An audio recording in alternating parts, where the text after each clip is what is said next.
Hello, Internet. It's Daniel with Driving Dragons, and today I'm going to talk a little bit about dealing with power gamers at your table. Now, power gaming is kind of a fun topic. Some people take an automatic negative opinion to power gaming, and power gamers are not always necessarily a bad thing. They can be.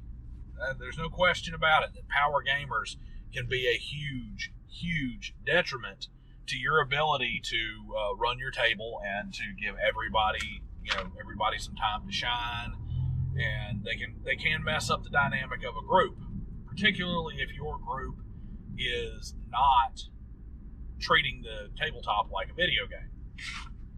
And on that front, that's really where it's become kind of a problem. Is power gaming. Now, power gaming was always a thing. It was always a thing in tabletop role-playing games, but it used to not be anywhere near as severe. If you were the power gamer at the D&D table throughout the 90s and early 2000s and back in the 80s and the 70s, or on any other tabletop game, a lot of times that power gamer kind of got made fun of a little bit and was kind of poked fun at by the rest of the group. If he was really bad about it, he'd end up being that guy who only plays at the comic store because he can never stay with a group more than a couple of sessions. But when Wizards of the Coast released 4th edition and changed Dungeons and Dragons focus to pull in the same customer base that your video game role-playing game crowd has, which was a brilliant business decision.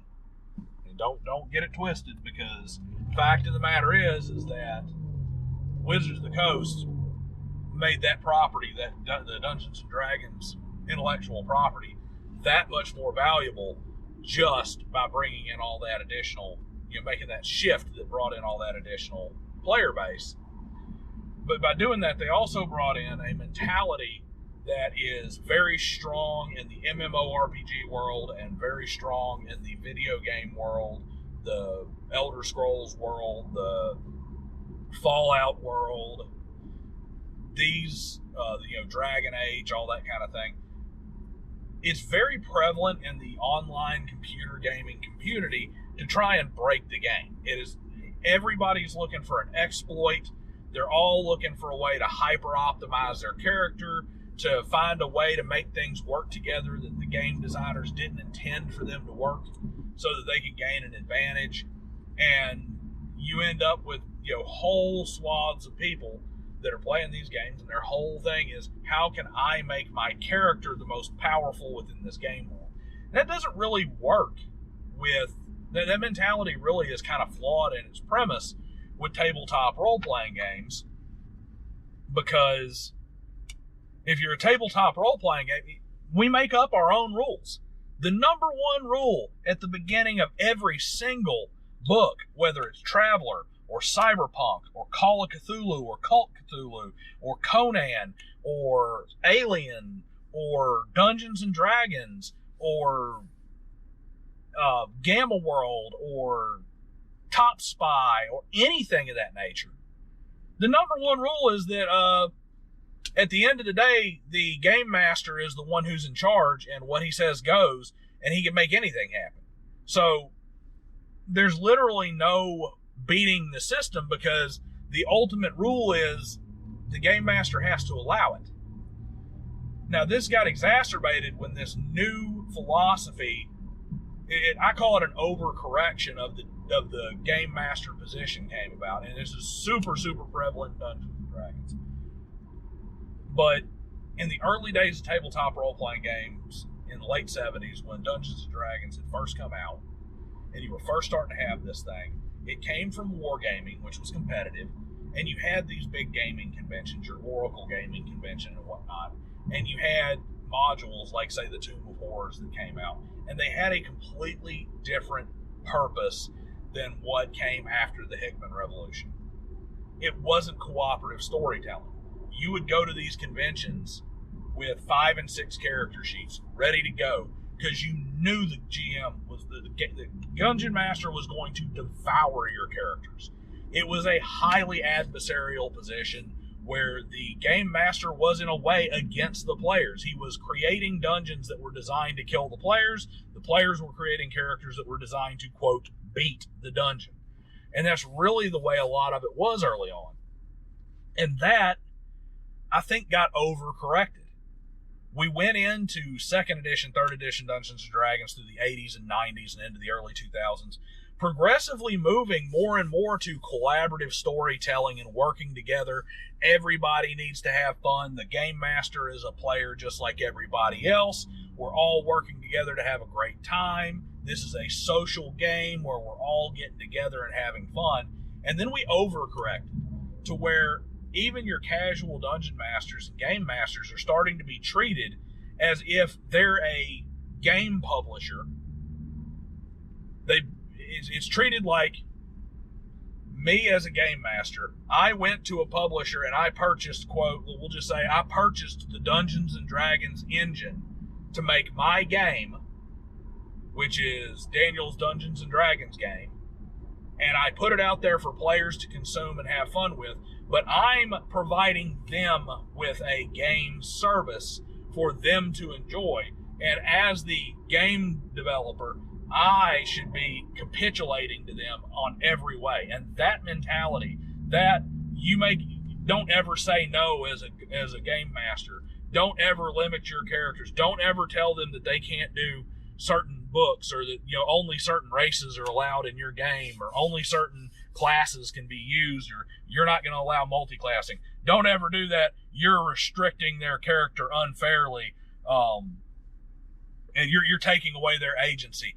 That mentality coming back and coming to the forefront has really poured a lot of gasoline on the fire of power gaming. So how do you handle it? When is it good? When is it bad? I'm going to start. I've got 2 major subsets of power gamers as I see it. The first are the min-maxers. Everybody knows about the min-maxers. They're the classic. Min-maxers use the mechanics of the game and they try to hyper-specialize. Basically, they try to break the game through brute force. They are going to be so unbelievably, unrealistically good at one thing, even at the expense of being terrible at everything else, but they can break your game they're so good at one thing that they can use it as a catch-all to solve all problems, is the general way they go about it. The second type is what I call the philosophers. So the difference between a philosopher and a min-maxer is that a min-maxer tries to exploit the game to optimize or to make a character more powerful or game-breaking by using the mechanics. A philosopher tries to break the tabletop role-playing game by using the gray area, basically trying to manipulate that game master discretion into their favor. The rules don't explicitly say something or explicitly disallow something, or there's a combination that has not been addressed because nobody thought of it because there's so many out there, combination of spells or abilities or something, and then they will attempt to get the Game Master or Dungeon Master to issue a ruling that allows them to exploit that in a more powerful way than it should be. And that is your philosopher. So the min-maxer exists in the mechanics, the philosopher exists around the mechanics. Min-maxer is the easier one to beat. Even when they've kind of evolved into one of their later forms, the min-maxer is defeated by, or I'm not even going to say defeated, because realistically, I think of it more like a condition that just needs to be treated, and sometimes it's something that can be molded into a good thing. And with the min-maxer, the thing that makes the min-maxer change or evolve or grow is variety. If you run a super combat heavy game, you cannot be mad when your fighter goes in there and makes sure that he can't read, he can barely tie his shoes, his dex is so low, he doesn't notice something right in front of his face, and he couldn't convince a shopkeeper to sell him something off the shelf because his charisma's so low, but he's got 1,000,000 hit points at level 2, and he's got so much strength that he can literally carry the castle around on his back. You can't get mad at that. If the only thing you ever give him is combat, why are you going to have a wizard who knows anything except for fireballs and ice cones and lightning bolts and stuff of that nature? So you have to have variety, a variety of challenges. When you've got a guy who will use a Dungeons and Dragons example, he's a fighter, he's got maxed out strength, maxed out constitution, he got there by using the point buy system to sell off all of his mental stats and his decks to make this super min-maxed fighter character. Well, if you put a bunch of social encounters and you put in some traps and you put in some tactical encounters or some things where he can't win simply by smashing things, now you've added a bunch of facets where he may only get to play 10 or 20% of the game while everybody else gets to play everything else. That lets them shine. His character doesn't just overshadow everybody like he does in combat, but it also puts him on the bench and shows him that if he's not going to put any points, any effort, any focus into anything but combat, then he's going to spend 90% of the game sitting on the bench watching everybody else play while he makes a dice tower. And he will eventually change. Your min-maxer actually does grow up into one of two things. He either evolves into an optimizer or he regresses into a munchkin.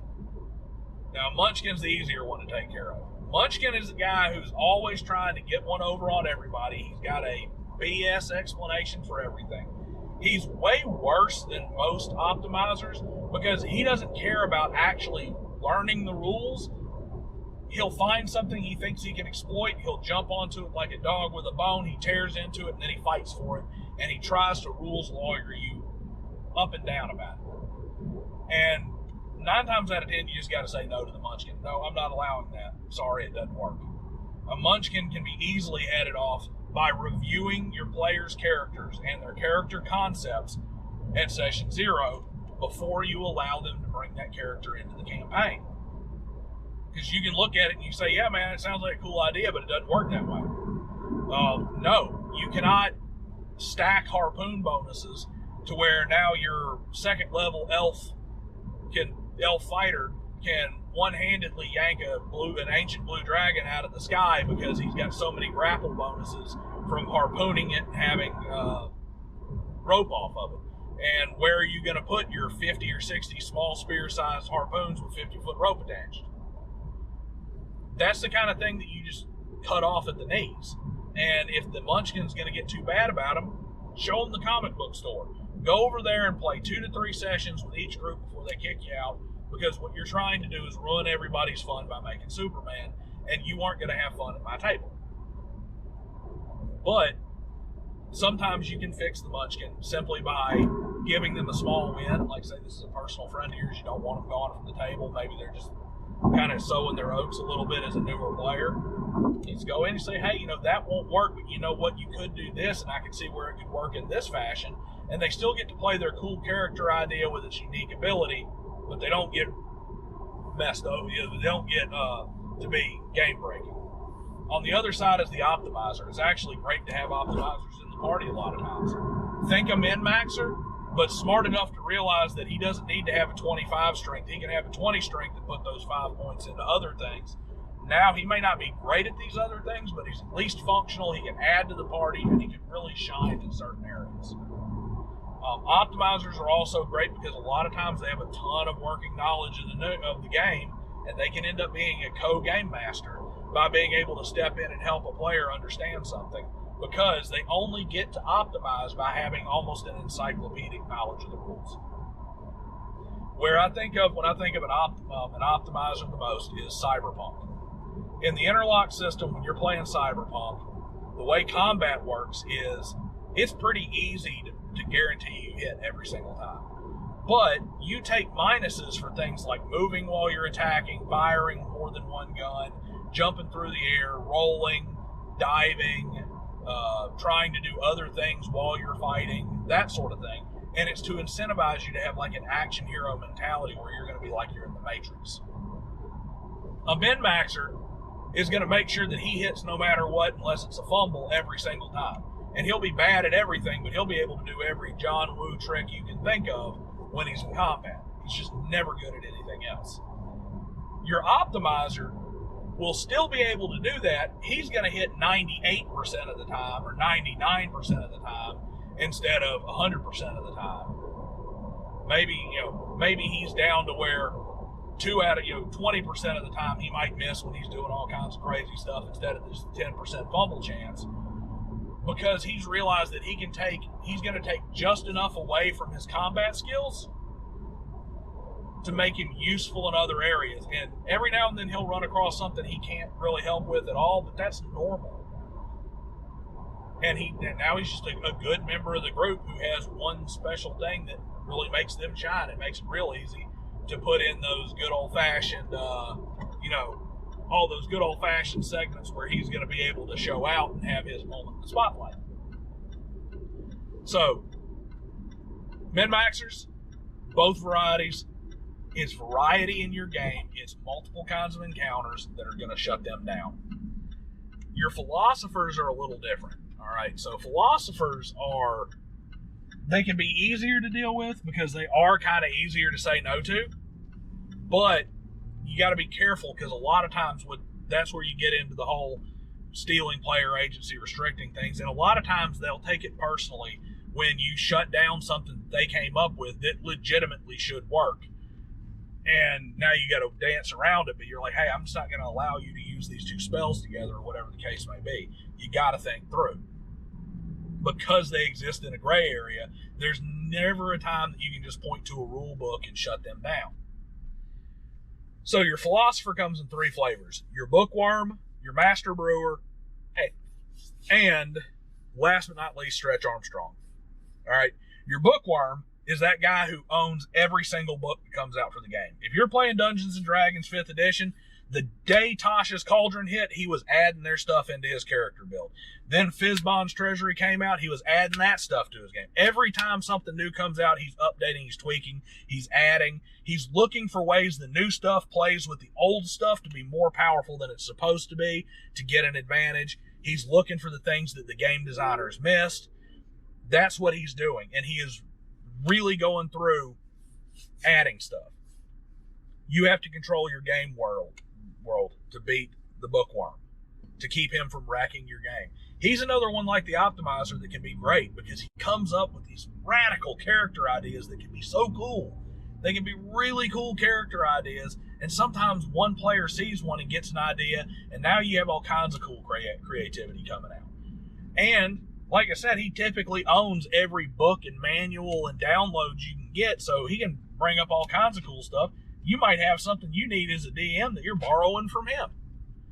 The problem with the bookworm is you got to be careful, because when they get kind of insidious in their mind, if they're not really thinking it through and they're only focused on their character, which they should be only focused on their character in a way, you have to be able to control what source material you're going to use in your game. And the reason for that is you might have a situation like where, for instance, in the old 3rd edition Oriental Adventures, there are several classes and characters in there that say flat out, this character or this creature is only found in Rokugan. They are not found outside of the Oriental Adventures campaign setting. Or this class is not found in the Oriental Adventures campaign setting. That's not just for flavor. That's because some of these characters some of these classes, some of these things are incredibly broken outside of that environment. So when you do that, you have to, as a game master, be able to say, I'm not going to allow ships from this guidebook. Me as a DM and as a game master, no matter what system I'm playing, I got a firm rule. We only allow things that are from books and source material that I personally own. And generally, only the ones I say are specific for this campaign. You're not going to come in with some book that I've never seen before and throw a character on me that I have no idea what's going on with. And that's where your bookworm can be a little bit of a problem. You got to be careful with that, and you got to control your game world. It's your world that they're playing in. So you're well within your rights to say, there's no such thing as a Shugenja in my world. Your master brewer is another variety. This is your guy who always has cool ideas, but you got to be careful with what you let him play with. Because you go, man, I want a Constitution-based caster. Wouldn't that be cool, a Constitution-based caster? Sure. But you better be careful. You need to look at that, make sure that doesn't completely break the game. There's a reason it doesn't exist. Master brewers come up with these cool ideas that they want to test at your table. They want to play half game designer, but they can really screw your game up if you're too unrestricted with allowing what they do. What you got to do if you want to have a guy who's a master brewer, one, you need to have several session zeros where you help him work through what he's coming up with. And you may even want to run a couple of one-shots one-on-one with him on the side to make sure what he's got isn't going to break your game. This guy is the most likely one to ruin his own enjoyment because he's going to get in there, and if you let him get in and break the game, he broke his own game, and he's not having fun either. But he's not going to blame his idea. He's going to blame you. So when you have your master brewer, cook with him. Get in there and homebrew that class right beside him. Homebrew that idea right beside him. But make sure that you put in the extra time and work if you're going to allow that to happen. Otherwise, you need to say, hey, man, that sounds really cool, but we're going to stick to the books. Finally, is Stretch Armstrong. Stretch Armstrong is the Munchkin version of the Philosopher. This is the guy who is going to stretch that gray area as far as he possibly can. He's going to go from what you really want at your table, which is, I'm going to use one spell and I'm going to put it in this shape, and then I'm going to use another spell in this shape, and I'm going to use it to cause this, and this chain reaction will happen. It'll be cool and it'll work, and I think this is a creative idea. And you're like, hey, creative solution sounds great to me. Let's see if it works. He's going to take that and go way off the line where he's trying to do your peasant rail guns and your, he's going to try and use a grease spell with a fire spell, and not just I'm going to grease them and then I'm going to put fire on them, which I would allow. I say grease is flammable, or at least it might even be combustible. But he's going to I want to run a fingernail wide line of grease all the way across the county to the bad guy's fortress. I'm going to set his fortress on fire from 2 blocks away with my thumbnail grease line. The game does any shape. I don't have to do it in 1 foot squares or something like that. They're going to come up with stuff like that where they're going to stretch it, and they're going to stretch the justification for it. You're going to allow something, and then they're going to take that ball. You give them an inch, they're going to take 10 miles. And the way you have to handle Stretch Armstrong is you got to be firm in your rulings, and you got to be able to make those kind of snap decisions on the spur and not let them get away with it. So what have I missed? What's down there that you've seen at your table that I didn't kind of give an overview for? Power gaming is not necessarily bad. A good power gamer can actually balance out a group in a way that helps other players be more creative and not have to play super optimized build. You got one guy who's optimized, that allows 2 or 3 other players to play suboptimal classes and not really impact what you can put on them.